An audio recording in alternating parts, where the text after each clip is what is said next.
Hello and welcome to I Know Dino. I'm Garrett. And I'm Sabrina. And before we get into today's episode, just a quick reminder, we have our Patreon. Sabrina is ready to send out some art. And if you want to be included, make sure you're on our Patreon by the time we hit 160 patrons. And you can sign up by going to patreon.com/iknowdino. This week is a little unusual because we're dealing with some coronavirus issues. Usually we try not to talk too much about news and political stuff and all that. Things that aren't dinosaurs. Yeah, we like to just talk about dinosaurs, keep the podcast simple, and a nice little escape from reality potentially, or just insight into dinosaur reality, maybe is a better way to put it. But Sabrina woke up today with a 102-degree fever, so we've slowed some things down and we've simplified the show a little bit. I also want to mention a couple science-based things about coronavirus because there's a lot of misinformation out there. And I feel like since a few thousand people listen to this, it's probably worth it to share some information. So first of all, things you shouldn't do if you have coronavirus or are afraid of getting coronavirus are holding your breath, because there's this weird chain going around saying that if you can hold your breath, that means you don't have coronavirus. This is untrue. The people who supposedly said it have said that they did not ever make that claim. So don't hold your breath. If you think you have symptoms of coronavirus, you need to contact a hospital or whoever your medical provider is, like we did today. And they'll let you know, they'll ask you a bunch of questions and then maybe test you if you need to be tested, or otherwise they'll probably just tell you to stay home, isolated from other people so you don't infect other people. Yep. And in our case, we're staying home. Yep. We're in the Bay Area, so there's this mandatory staying home thing happening. So we were already home anyway, but that's really a good idea in general because social distancing, as they call it, helps prevent the spread of it, helps slow down the cases, and therefore it is less overwhelming to the system. So yeah, definitely try to avoid contact with people if you can. A couple other things that you definitely shouldn't do are drink bleach. Try to make your own hand sanitizer out of vodka because it doesn't have enough alcohol in it. And also, drinking water constantly does not protect you. There's no mechanism to believe that the virus will be washed into your stomach acid by drinking water. Though in general, it's good to stay hydrated. Yes. Don't dehydrate yourself. That's definitely not going to help either. I should also say that if you have coronavirus and you're thinking, I need to go out in public, putting on a T-Rex inflatable costume is not proper personal protective equipment. As the person who did it in Spain this week found out. Yes. And it also won't really protect you against getting the coronavirus, other than the fact that it would help you not touch your face, because it's impossible to touch your face while you're zipped up in that thing. Unless you can sort of inhale your arm through the suit in a weird way. That clip, though, is pretty enjoyable. The police in the area posted the video of the person in this T-Rex costume, and they wrote, "During a state of alarm, walking of pets is allowed if accompanied by one person. Always short walks so they can relieve themselves. Having a Tyrannosaurus Rex is not covered. Hashtag stay at home." And they edited the clip, or somebody edited the clip, to include the theme song from Jurassic Park. Yeah. Entertaining, but not effective. Yeah. I think I do wonder, it might help a little bit, basically from preventing you touching your face. But what happens is it just draws in air through this fan, like a bounce house. It's just constantly pumping in air. So if there's any virus near that, it's just going to get sucked in and blown into your confined space with you. So it doesn't help. Yep, that's not great. We are obviously not experts on it, so I'm just going to defer to the CDC on their recommendations. Basically, the number one thing to do is to wash your hands often, count to 20 while you're doing it, scrub under your nails, all around your hands, all that good stuff. And if you don't have soap, alcohol sanitizer with at least 60% alcohol is what they recommend. And then if you can, avoid touching your eyes, nose, and mouth, which is virtually impossible. Everybody does it all the time without thinking about it, which is why washing your hands is so helpful, because then there's nothing on your hands to infect yourself with. And then a couple other things that can help you from spreading it to other people if you're sick. Number one is staying home. Number two is covering your coughs and sneezes. And that means with either a used tissue or with your elbow or shoulder. And then number three, I really like, and they already do all over Asia, which is just wearing a face mask if you're sick. And I guess if you have a face mask, because they're pretty hard to get. The US, I guess, is sort of getting on this bandwagon, hopefully. I'm hoping it picks up and people start wearing masks when they're sick. It would help a lot in general. Anyway, those are the general recommendations. And if you have questions, you should definitely look at the CDC or the World Health Organization. Maybe your local municipality has some advice as well. But don't just go online and Google self-help things because there's a lot of misinformation out there. But enough of all that. We want to talk about dinosaurs. Yeah, dinosaurs. So this week, rather than having news, well, we'll have a little bit of news, but we're not going to do a deep dive into topics because we haven't been getting much sleep and it's hard to think. So we're going to review Dinosaur Island, which is a movie we've been intending to review for a few years now, and this seemed like a good chance at it.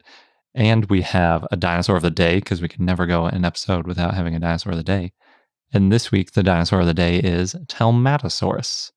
But of course, before we get into all of that, we want to thank some of our patrons. And this week, those patrons are Chris, Nicholas, Trent Carbajal, Stefan, Taya, Stego Sophie, Ayumi, Paula Canthus, Jackson Crawford, Sorian Brandy, Mayu, Dino Bo, Mello Stego, Wergersaurus, Kalen, Duncansaurus, Maria Sora, and Daniel McGill. And Maria Sora and Daniel McGill both just joined, so thank you both very much for joining.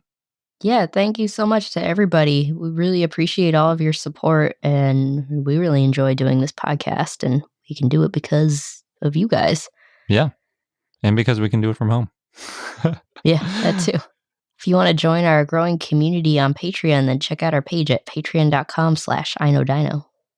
So I've got 2 quick news items before we get into our reviews. And the first one is about a rib fossil in Amakusa in the Kumamoto Prefecture in Japan.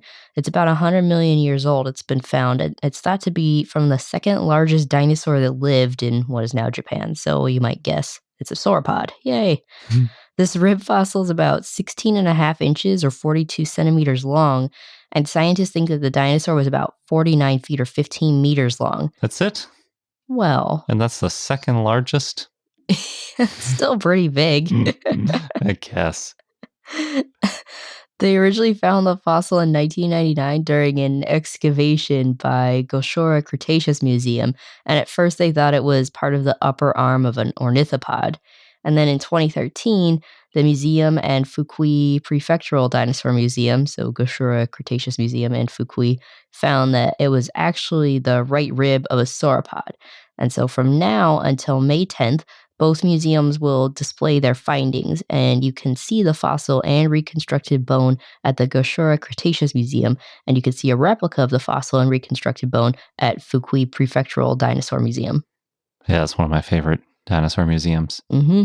We missed the Goshura Cretaceous Museum when we were in Japan, though. Yeah. It's hard to get to all of them. We did go to like 5 in the span of 5 days, though. So. Yeah. The Fukui Museum had some really big sauropods in it, though, so I'm kind of surprised that this would be the second biggest. Maybe those were just like European and American sauropods that were in there? Yeah, Mamenchosaurus and Apatosaurus, Camarasaurus. But I thought the Mamenchosaurus that was in that time travel room that was also in Kumamoto was from a local area. But maybe that's the biggest, and then this would be the second biggest. Oh, that's a good point. Yeah, I'm not sure. Because I thought there was also a sauropod from Fukui. We'll have to wait. If they publish on this paper, then I'm sure they'll give us a breakdown of how it's the second biggest and, what's bigger and all that. Right. And then it's also how you define big. Is it by weight? Is it by length? Yeah, that's true. It's hard to tell any of that from a rib, though, to be honest. Yeah. So, in other, this one's kind of museum news as well. Paul Serino and Exhibits Development Group are working together on a couple new traveling exhibitions called Spinosaurus, Lost Giant of the Cretaceous, and Giants, African Dinosaurs. Sure is interesting that both of your news items are about sauropods. How'd that happen? Who knows? Just luck of the draw or something. Well, this one is about Spinosaurus too. Oh, that's true. Yeah. It's not a sauropod. So the Spinosaurus exhibit will have real fossils and interactive displays, footage from dig sites, and then information about its discovery. And, that whole thing about being destroyed in World War II and then rediscovered in Morocco. Was that like 2014? Well, that's when the paper came out. Yeah. It's quite a story. So, not a sauropod. Anyway, African dinosaurs will have original fossils that were found in the Sahara, and they'll include mounted skeletons and life-size replicas. And it says that there will be 6 mounted dinosaurs, but it doesn't mention which ones other than a, quote, monster Carcharodontosaurus skull, end quote. And that's also not a sauropod, so I don't know. It's true. What you're implying, Garrett. I guess when you said giants, African dinosaurs, I assumed there's really only one class of dinosaur that is giants. Right in the name, Titanosaurs. Exactly. But they're talking about, I guess, giant for a meat-eating dinosaur, not giant overall. A lot of dinosaurs are just objectively giant. Compared to us, yes. Yeah. So now we're going to jump into our review segment, the rare segment on I Know Dino, where we review things. I think it's because we've gotten mixed reviews. First, we're going to talk about Dinosaur Island, which I watched the entirety of, but Sabrina's very sick, so she watched a small amount of. No, I got until I checked because we paused at some point and I saw, there's 40 minutes left. So I got. Okay, you got about half. Yeah. That's pretty good. But this will be better because that way I can explain it to you and you can ask me questions that are obvious to you that maybe our listeners have too. We should mention we watched it on Amazon Prime. I noticed when we were in Australia and New Zealand, it was available on Netflix. So kind of just depends which country you're in where you can watch it. Yeah, it was free with the Prime subscription. So there's probably places you can watch it for free. It's not exactly a blockbuster, so I don't think it's too difficult to find. The movie came out way back in 2014, so it's made its rounds. And it has some really cool art with it. They made a nice poster, sort of a T-Rex chomping at a couple people on an island. And we saw some pictures of it with some nice feathered dinosaurs, which made us want to watch it too. Yep. I did enjoy the dinosaurs I saw. Also the plants. They had some really creative plants. Yeah. But before we get too much into it, I'm just going to give a general overview, which is spoiler free. And then we'll get more into it. So in case you want to watch it. In general, it follows a boy named Lucas, who's 13 years old, and I think he's in Australia. It's a lot like the movie My Pet Dinosaur in that it's clearly Australian, but then every once in a while they try to make it look like it's in the US for some reason. Oh, well, it said it was a British-Australian film. Okay. It's one of these weird, like, they're America, Britain, there was Australia. a lot of American references, which was interesting. Yeah, like they talk about the CIA and stuff. There's an American flag in one scene for some reason. It's very strange. But in any event, it's an English-speaking country with a boy named Lucas. And he's very smart. And in the beginning, he's doodling a Godzilla in his class, and he makes himself known as a budding geologist, which is useful if you end up near dinosaurs. And apparently, the actor who played Lucas was also in My Pet Dinosaur. There's a weird connection. He wasn't the main character, but he's in the credits. Maybe that's his niche. Poorly reviewed Australian dinosaur movies. Is it poorly reviewed? Yes. Oh, no. It's reviewed, I think it has a 3.5 on IMDb, whereas My Pet Dinosaur is a 3.9. Both not great reviews. I actually like this one a little bit better. And the other main character is a 15-year-old girl named Kate, who's really into paleontology. But as she points out at some point, since dinosaurs are alive around her, it's not really correct to call it paleontology because they haven't been paleoed yet. But overall, it's interesting. In the beginning, the cinematography I thought was really good, where they're just showing the kids in their classes and sort of going about their day. And then when they get to the island, it looks like they just put all the effort into making dinosaurs look good. So the dinosaurs look pretty good. They still don't look great, but they're interesting to look at. But everything else looks pretty bad. Like the scenery and the kids and everything are like done on a shoestring budget, it looks like. There are also some issues with the audio mixing where sometimes the music is way too loud and you can't like hear what they're saying. It was hard to hear. That first scene reminded me a lot of Harry Potter too, because the music sounded similar. Yeah. And they're in like British style classroom with the... Well, they're in Australia at that point. I think so, yeah. And there's one girl who seems like she was meant to be a Hermione type. Yeah. Kind of knows everything, always raising her hand, frustrated when other people answer. Yep. On that note, the dialogue with everything in the movie is just terrible. If you watch the movie, just ignore the fact that they're talking and wait for the next dinosaur to show up because the dialogue is really, really terrible. The rest of the movie actually isn't that bad compared to the dialogue, but the dialogue is really bad. So that's basically the gist of it. I think I gave it a 5 out of 10 because I thought the dinosaurs were good and everything else was terrible. So kind of in the middle of the road. I don't think I can rate it because I fell asleep. Yeah, makes sense. You were awake for more of it without dinosaurs than with dinosaurs, unfortunately. Yeah, I kept waiting for the dinosaurs and then, I just couldn't keep my eyes open. It wasn't because the movie was bad or anything, just, It probably didn't help, but yeah. Oh, well, I didn't think it was bad, but anyway. So now I'm going to get into some spoilers. So if you want to watch this movie, you should probably pause this and watch the movie first. But there's a good chance you're not going to watch it. So I'm just going to go into it. The setup of the main part of the movie is that the boy Lucas gets this crystal from his grandma or great aunt Catherine's house. And then he gets on a plane for a trip. And somehow the combination of the crystal being on an airplane and lightning means that he's alone on a shore of an island that has dinosaurs on it. He gets transported mysteriously. Yes. It's very strange. He later finds out that cargo planes without people randomly show up on this island, as well as like boats and all sorts of things, but it's always just supplies. There's no people. It seems like the reason that there's no people is just because it's a kid's movie and they don't want to have like dead people everywhere. So they just sort of made this thing that makes no sense about, hey, everybody's happy and safe somehow, even though their planes are coming crashing into this island. Oh, so they never explained what happened to them? Okay. No, never. Never explained where any of the people went, other than the fact that there just weren't people, so it wasn't a problem. Other than him, who showed up there. So I'm not going to really go through the whole story between him and Kate, but Kate finds him on the beach, and they start hanging out together, and she explains what's going on the island. Eventually, they kind of randomly get kidnapped by a group of Vanuatuan boys. Oh, yeah.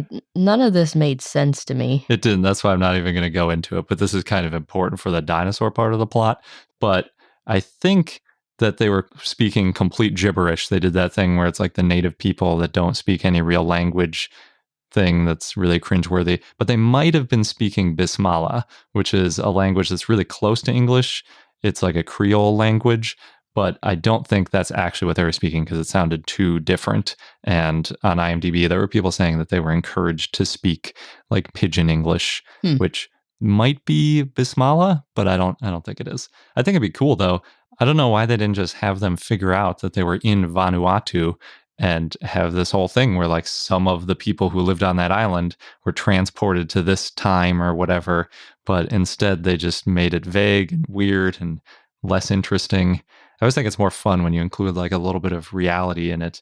And Vanuatu is in the right place. It's northeast of Australia. So if you was going on vacation to the US or Hawaii or something, you'd fly right over it if you were coming from Australia. So it would like work perfectly. That's actually where they film too. The US or Hawaii? Yeah. Well, one of the people is from the 40s before it was the US. Oh, so I maybe see. that works. Wasn't it technically part of the US? It just wasn't a state. It could be. I don't know. I don't know my Hawaiian history well enough. But these Vanuatuan boys put them in cages randomly. There's like no explanation whatsoever. And in one of the cages, there's some random man who tells them about singing stones, which is what he calls the boy's crystal that allows time travel. And the old man, I say old, but he's just old relative to them. He's really middle-aged. Just whistles, and then an old coin appears in Lucas's hand next to the crystal. So I don't know why it only works on this island. It seems like if this crystal has this power, whenever anybody's whistling with quartz around, there should be just coins popping up everywhere and different stuff. Or other things. Yeah, all sorts of time travel happening. But that is not explained at all. But they realize, because of this, they need to climb into this large quartz volcano cave and then use that quartz to transport themselves back to their time. So that's kind of the whole setup for now. They're going to have to go interact with all these dinosaurs. Okay. So this is around the point where I fell asleep. They escaped on some pterosaurs. And the Yes. pterosaurs flew them to the volcano or near the volcano?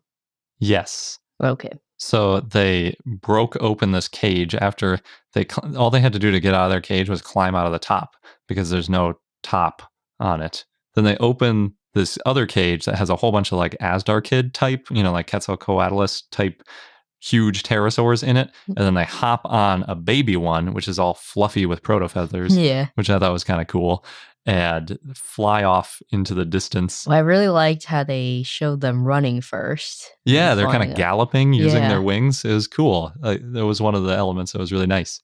And they had some nice colors, and they also didn't have feathers on the adults, but they did on this one baby. Well, fuzz. Yeah, like proto feathers. It looked pretty good. I actually kind of enjoyed it. There were some reviews saying that they looked terrible, but maybe that's just because we're dinosaur people, so we don't know what about them was wrong. Right.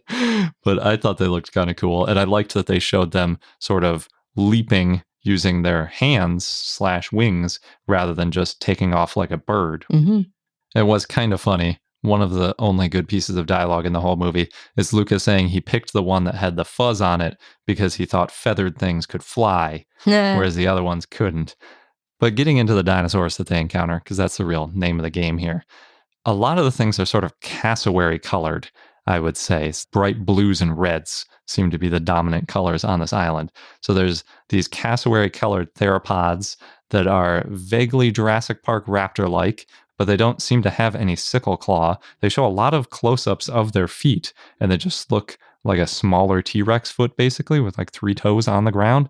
But later, they specifically call them dromaeosaurs and raptors and things, but they gave them regular feet. It was very strange.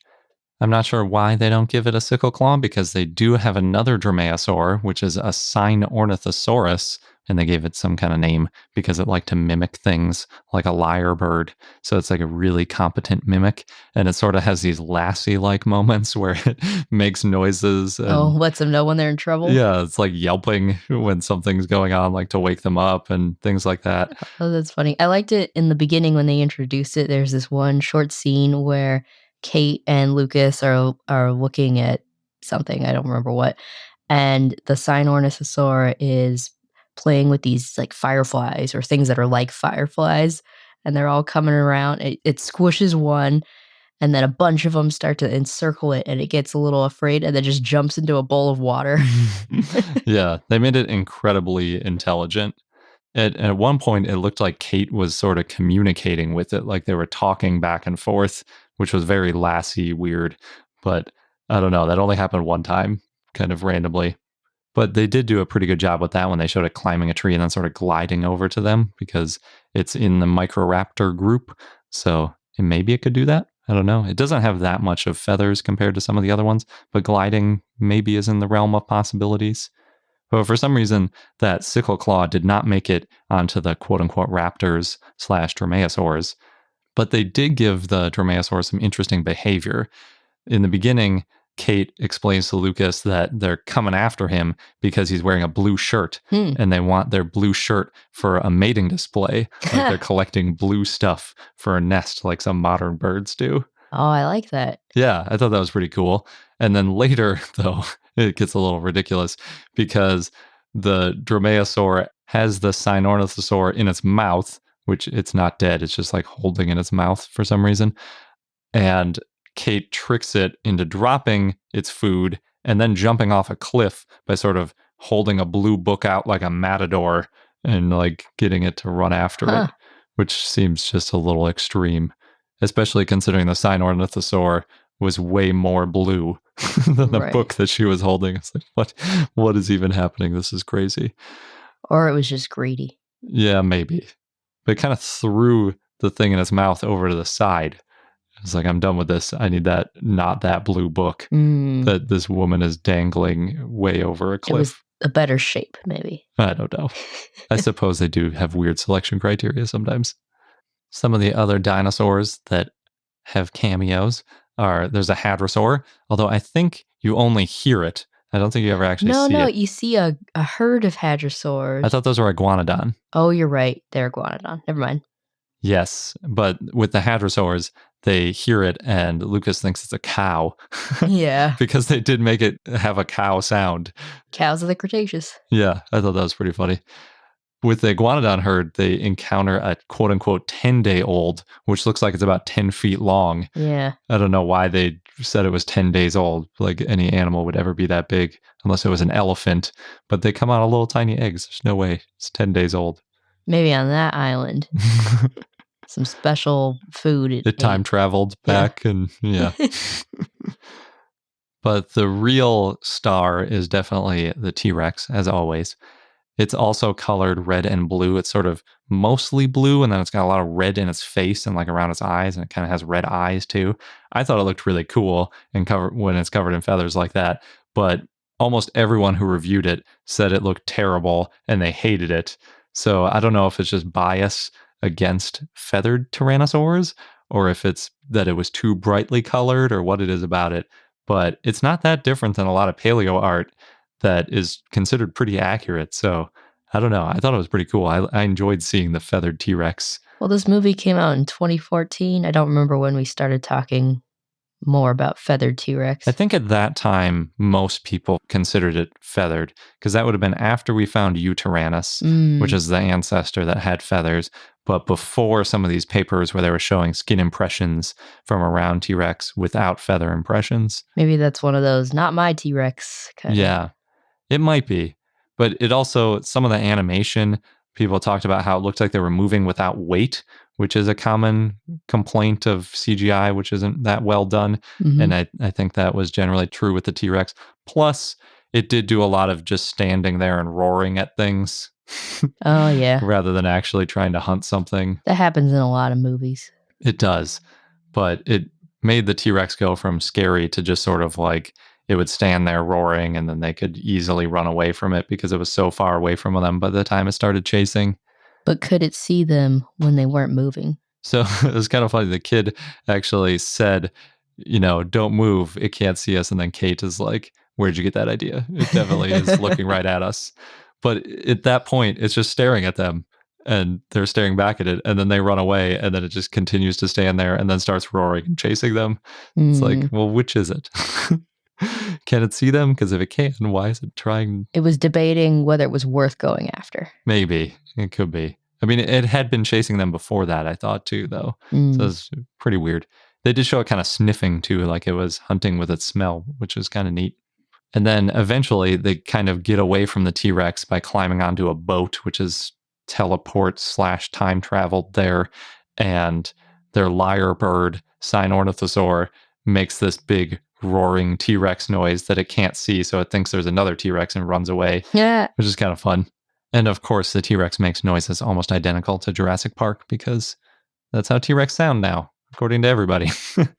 They have to roar all the time with that. Was it a combination of a whale, a tiger, a lion? I can't remember all the animals. It's just a whole bunch of like crazy noises smashed together. Maybe an elephant in there. All the noises. That'd be funny if at some point we were able to find out what T-Rex sounded like. We found out it could mimic other animals. Oh, that'd be great. That'd be so cool. I wonder what it would mimic. It would probably do like mating calls of different animals or something to lure the prey. Oh yeah, that would make it a more terrifying predator. Yeah. But you'd have to do it just like a couple times and then kind of hide off to the side and hope something shows up. Couldn't hide very well. No. Especially not if it was bright red like it was in this. Right. But most predators aren't that brightly colored, so I guess maybe that's a valid criticism. There are a couple other animals in there. There was a Arthropleura, I think is how you pronounce it, which is this giant arthropod. In the movie, it was over 10 feet long and it had venom glands. I had to look it up. The length is actually probably about right. The biggest ones, I think, were like 10 feet long. Duh. Like 2.5 meters. Yeah, it's pretty creepy. Looks like kind of a giant flattened centipede sort of thing. And for a while, people thought it was a predator, but I guess now mostly we think that it was more like a giant millipede and ate plants. So it's probably the scariest thing in the movie, actually, this Arthropleura, because they sort of rear up and they're in front of them and they just look so freaky. Just so many legs. Yeah, it's just creepy. They get saved by their Asdar kid because they're always just getting saved by these friendly versions of dinosaurs and pterosaurs that they meet. But obviously in real life, they wouldn't have to worry about it because it'd just be munching on a leaf or something. Well, if they got in its way, maybe it would hurt them. Millipedes, they don't bite or sting, but they do apparently have some chemical defenses or secretions that could be unpleasant. So if it was 10 meters long, maybe it could really surround the area in some nasty fluids you wouldn't want to be in. Yeah. Yeah, I suppose. And then other than the firefly type bugs that you mentioned that were glowing, there weren't really any other bugs in the movie, which is very fortunate for them because, man. That might be the hardest thing about surviving in a place like that. Yes, there'd be some nasty bugs. But the way they sort of show it as like one thing teleporting in at a time, then I guess, yeah, you don't have to worry about it. It just so happens that it teleported in all the greatest hits. Like you've got like T-Rex, there was like a stegosaur that they showed in passing, Triceratops, Pachycephalosaur, Parasaurolophus from all over the world too. Just like all the most exciting ones. There was something that looked kind of like a Tiktaalik, and there were some ammonites. Everything exciting you might want to see was there. That's a good way to bring them all together.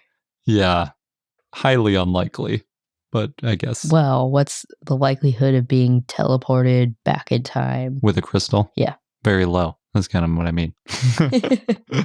There are also some really weird plants which have no basis in reality, and I don't know why they're in there. Oh, yeah, they're plants with eyes. There were a lot of plants with eyes, like all sorts of eyes. Like some of them basically had a leaf full of eyeballs, and they would look at them and be super creepy. And then like giant Venus flytraps. Yeah, those Venus flytraps actually looked kind of like birds to me. They're super weird. It reminded me of The Evil Dead with like the vines dragging people through the woods. That was the sort of level of reality that was happening in that part of the movie. But in the end, obviously, they make it into their crystal cave. And what ends up happening is their mimic Sinornithosaur can make the right frequency with its mouth to send them back to exactly when they need to be, which it does to both of them at once, but they end up in different times. And then it turns out, twist, that the crystal that he got from his great aunt / grandma, I can't remember which, ends up being Kate's, and that's his relative. Oh, I think it's his grandma. Yeah. Isn't that interesting? And then she gets the Nobel Prize for science. Huh. As they do. What's also interesting, she's quite maternal to him when he first gets there. Making sure he has food and a place to sleep. Yeah, you expect it to be sort of a love story, but then I guess that's why they didn't do that. They didn't want to make it like Back to the Future. Have that whole creepy moment.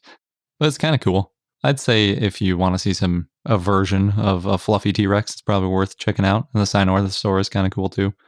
Even the plants. It's very pretty. Just watch it on like Amazon or Netflix and just skip around to the different dinosaurs. And when it's getting boring and they're just chatting and terrible dialogue, skip ahead a little bit, get to the next dinosaurs. It's not so bad.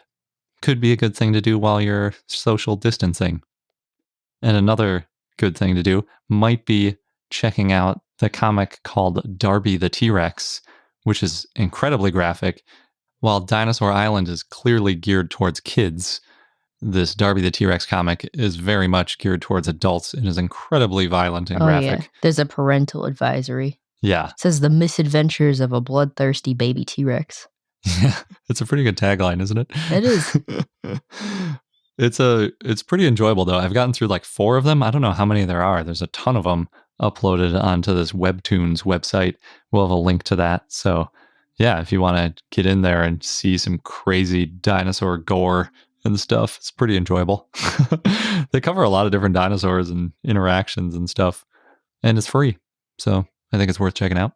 They're also colorful. Yeah. I think they're vaguely similar colors too, like a lot of blue and red going on. And before we get into our dinosaur of the day, just a quick reminder that we have our Patreon page, patreon.com/iknowdino. And if you join there and you're a member, when we reach our 160 patron mark, we'll be mailing out some cool art that Sabrina made of some dinosaurs. I'm not going to say exactly what it is. Maybe we'll release it soon as a little teaser, or maybe part of it as a teaser. But if you join, you can get access to all of our extended interviews, which could be another fun thing to do while social distancing. So definitely consider joining there. There's also lots of other great rewards that you get if you become a patron, including access to the Discord server and the ability to request a dinosaur of the day. So if you're interested in supporting us and getting some rewards, then head over to patreon.com/iknowdino, and that's patreon.com/iknowdino. And now onto our dinosaur of the day, Telmatosaurus, which was a request from Wiser via our Patreon and Discord. So thanks. It was a hadrosaurid that lived in the Late Cretaceous in what is now Romania, and it was pretty small. It's considered to be one of those dwarfs, the insular dwarfism. It was about 16 feet or 5 meters long and weighed about half a ton. Telmatosaurus was an herbivore, and it had maxillary teeth that were high and narrow. It lived on an island, one of the islands of the European Archipelago. These Hateg Island dinosaurs were insular dwarfs. They were smaller than other dinosaurs because they didn't really need to eat as much and they could live with limited resources on the island. And it helped that there weren't really any large predators on this island. The predators there included Balar, which was about 6.5 feet or 2 meters long. Telmatosaurus lived among mammals, pterosaurs, amphibians, crocodilians, and fish. Franz Nopsche is the one who named the dinosaur and came up with this idea of island dwarfism. And Telmatosaurus was actually the first dinosaur that he named. It's the best known European hadrosaurid, and its genus name means marsh lizard. So what happened is local peasants brought his sister, Ilona Nopsche, a dinosaur skull in 1895, and they found it in Transylvania near the Nopsche family estate. The holotype is a skull with lower jaws, and it was found in the Hateg Basin. It was about 68 million years old. And because of this skull, Franz studied paleontology at the University of Vienna. He named the skull Limnosaurus transylvanicus in 1899, and that name means swamp lizard and refers to this idea that hadrosaurs lived in swamps. Later, though, he learned that Othniel Charles Marsh had named a crocodiliform Limnosaurus in 1872, though that was later reclassified as Pristichampsus. So in 1903, Franz renamed his dinosaur to Telmatosaurus. Barnum Brown, however, didn't know about this new name and then named the genus Hecatosaurus in 1910, and that's now considered to be a junior objective synonym. So Franz referred Telmatosaurus transylvanicus to Orthomeris in 1915 as Orthomeris transylvanicus, as a third Orthomeris species, and that genus name means straight femur, and this was based on similarities in the femora. Orthomeris is considered to be a novum dubium, though, as of 2019. It doesn't have unique traits based on the lectotype, which is a right thigh bone. Telmatosaurus was considered its own genus earlier than that. In the 1980s and 90s, David Weishamble and others said that in the 1990 book, The Dinosauria. If Telmatosaurus and Orthomeris were the same, Telmatosaurus would be a junior synonym because it was named later. But geologist Eric Mulder forgot this rule and renamed Orthomeris doloi as Telmatosaurus doloi in 1984. So lots of confusions around names here. Seriously. But at the end of the day, Orthomeris is probably not valid, and therefore Telmatosaurus is the right name. Yes. At least that's what we're saying now. Yes. Could always change. True. So skeletal elements of Telmatosaurus have been found scattered and isolated, as well as they found the holotype skull and lower jaws, and 4 articulated cervical vertebrae and 3 sacral vertebrae with 2 sacral ribs. Hatchlings and embryos have been found with clutches of megalolithid eggs in the Hateg Basin. Telmatosaurus eggs have been found in Livici and Boita in Romania in the Terra Hateg Ului area. It's considered to be likely Telmatosaurus eggs by researchers from the University of Bucharest. That's cool. In 2016, Mihai Dumbrava and others published about a non-cancerous tumor blastoma on the lower jaw of a juvenile Telmatosaurus, and this was the first discovery of a benign tumor in a dinosaur. And before that, this kind of thing had only been known in modern mammals and reptiles. And Garrett thoroughly covered this back in episode 87. Yeah, paleopathologies. This tumor on Telmatosaurus shows that hadrosauroids were more prone to tumors than other dinosaurs. Telmatosaurus is the most basal hadrosaurid and was isolated from sister taxon and other hadrosaurids for at least 15 million years, probably because it lived on an island. And the tumor is early in the family's evolution. It's possible that the tumor led to the dinosaur's early death. It may not have been painful, but based on modern animals, predators often go after the weak or injured, so...